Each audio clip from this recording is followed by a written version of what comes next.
Okay, I want to show you how to do the gas properties lab. And thanks for helping me to beta test this lab. This is the first time I've done it for Physics 6, and we've been working the bugs out. And I think all four of these parts should work now. And I'll show you how to do them. So let's start with this first graph, volume versus pressure. Here's what we'll do. Open up Excel or whatever spreadsheet you're using, and we'll create columns for measuring pressure and volume. So pressure, when it says volume versus pressure, that means pressure is the independent variable and volume is the dependent variable. So we'll put pressure in the first column and volume in the second column. And now here's what's kind of weird. For some reason, the simulation doesn't show you the total volume. It only shows you this width down here. But we can just use the width as the volume because the other two dimensions of this box don't change. We have one dimension that's changing, and then these other two, like the height and depth, don't change. So essentially, changing the width is equivalent to changing the volume. Mathematically, our results will be identical. So this is kind of weird. I'm writing my volume in nanometers and not nanometers cubed or whatever.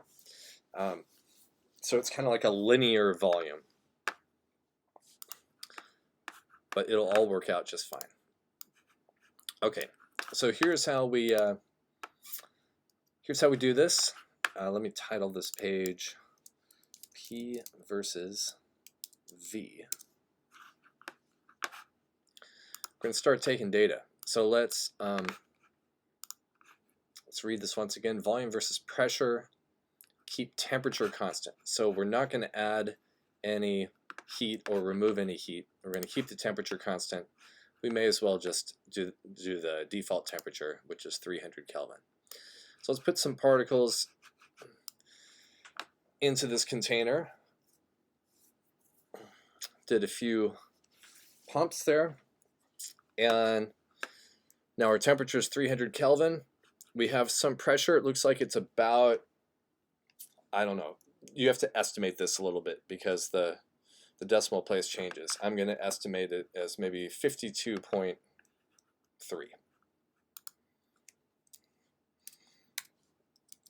And I'll enter that as our first data point for pressure.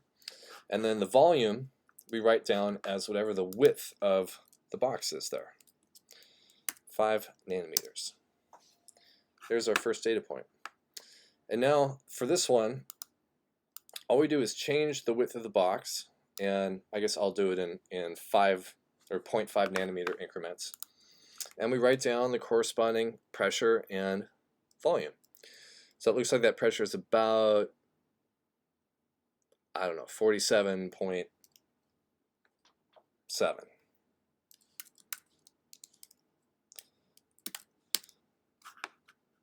And we'll keep repeating this.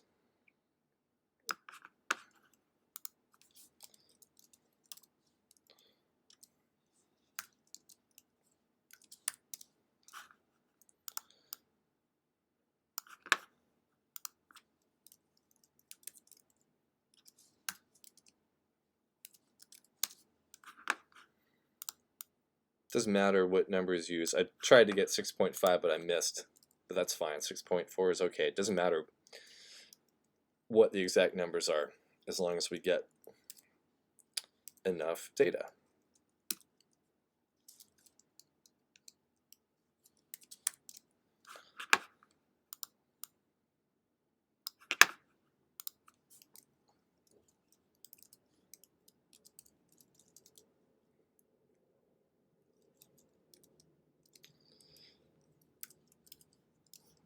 Let's do a few more of these.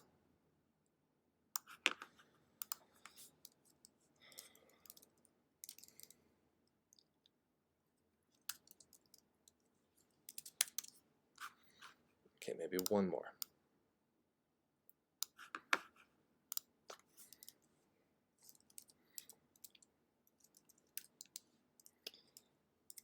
8.6. Okay.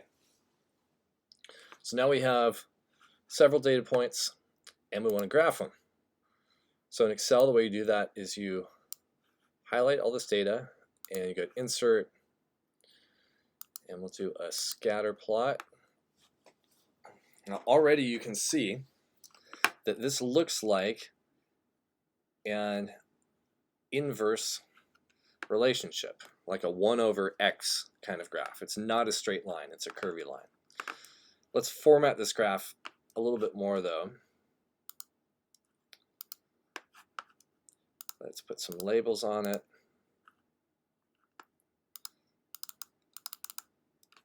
Okay, this was pressure in atmospheres. And this is the volume, or linear volume in nanometers. So we have volume versus pressure at constant temperature. And the range here is kind of weird, because our data is really going from about 30 to 53. So let's change that. 30, maybe 55. Similarly for this axis, we'll change our bounds to go from 5 to 10. That's fine. All right, so now we have a nice looking graph, and you can see it's not linear, it's not a straight line, it's kind of like a 1 over x shape, which makes sense because if you think about the ideal gas law, PV equals nRT, we're looking at the relationship between pressure and volume here when temperature is constant. Those are inversely proportional to one another. And that's exactly what we see in the shape of this graph. All right. So let's look at the next question. Volume versus temperature.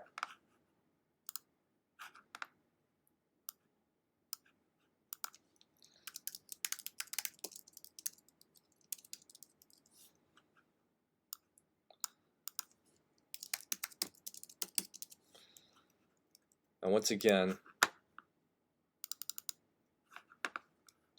volume is the dependent variable, temperature is the independent variable, so I'll put temperature first here.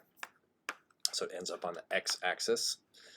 And because of the way the simulation works, that volume will be this width thing. And this time we're going to vary the temperature. So and hold the pressure constant.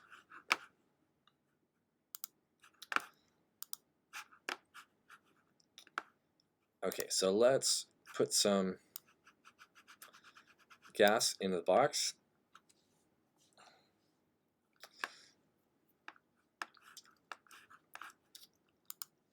And our first temperature is 300 Kelvin. Our first volume is whatever it says right there, 6.4.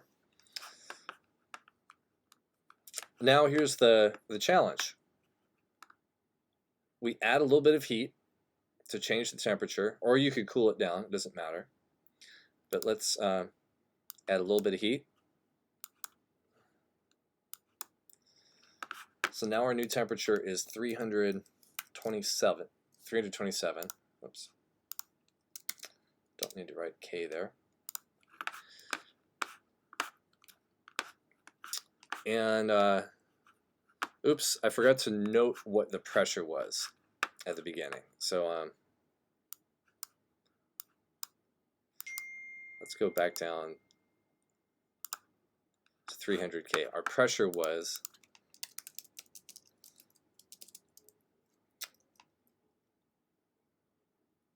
it's about, let's say it's about 55. Okay, we need to remember that because our goal in changing the temperature here is to keep that pressure the same number the whole time. So you can see as we added heat, that pressure went up. So we gotta make the box a little bigger so that the pressure goes down.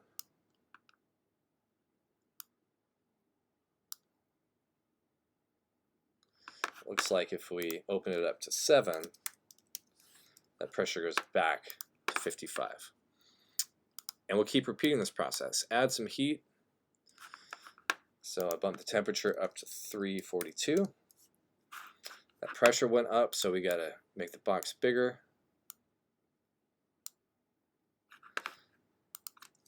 .3, and keep repeating. 72. Open it up until we get back to 55 atmospheres.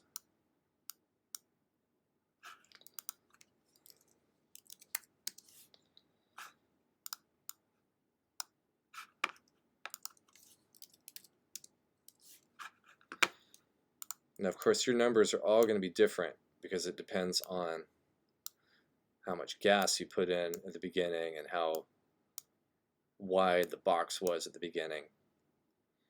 So don't use 55 atmospheres like I'm doing, unless by some coincidence yours happens to also be 55.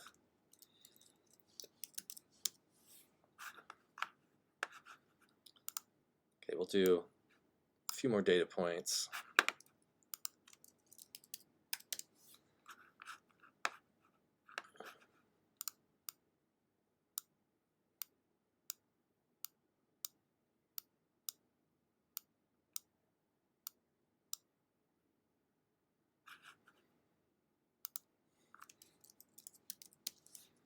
Okay, maybe one more. 497.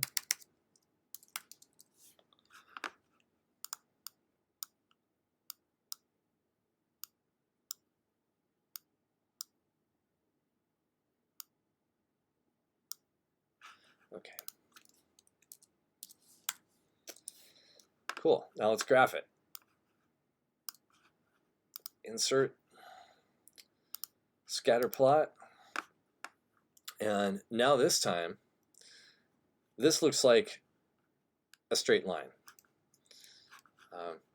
Again, I'm going to format this so it looks prettier.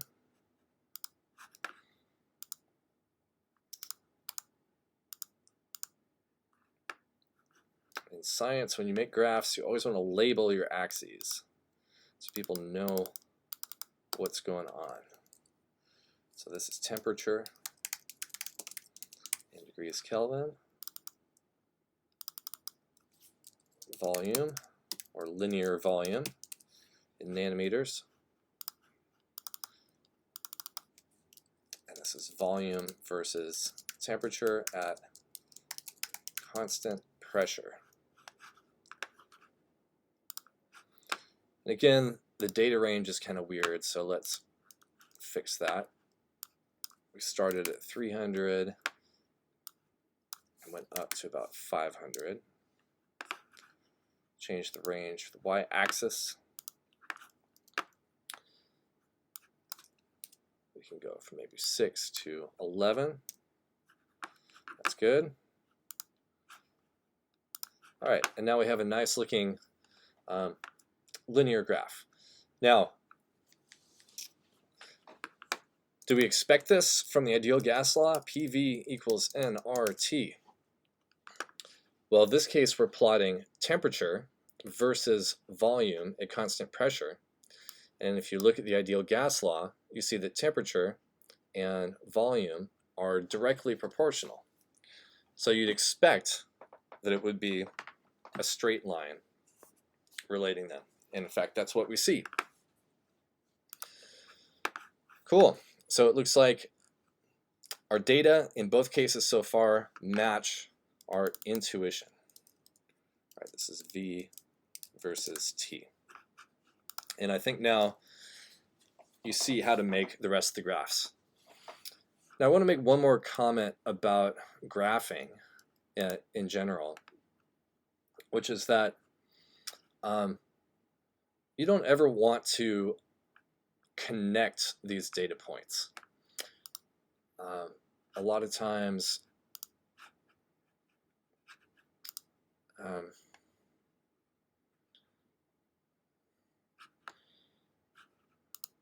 so a lot of times when people plot graphs, I know in Excel they have all these options when you create graphs where the graph automatically connects these points, and that's really meaningless because we just did an experiment where we took data 1, 2, 3, 4, 5, 6, 7 times. So we only know information about those 7 occasions. We don't know any information for what happens at a temperature of 467 degrees. We didn't actually measure that. When you connect data points with a line, that's implying that you know information about all the points in between, which we don't. So don't ever make connected line plots because they're meaningless. I know they look pretty, but they don't actually tell you about what you measured. One thing you can do is you can add, it's okay to add a trend line as long as you let people know that it is a calculated trend line. So you could add a linear trend line to this graph, and that would be okay. Display equation on chart.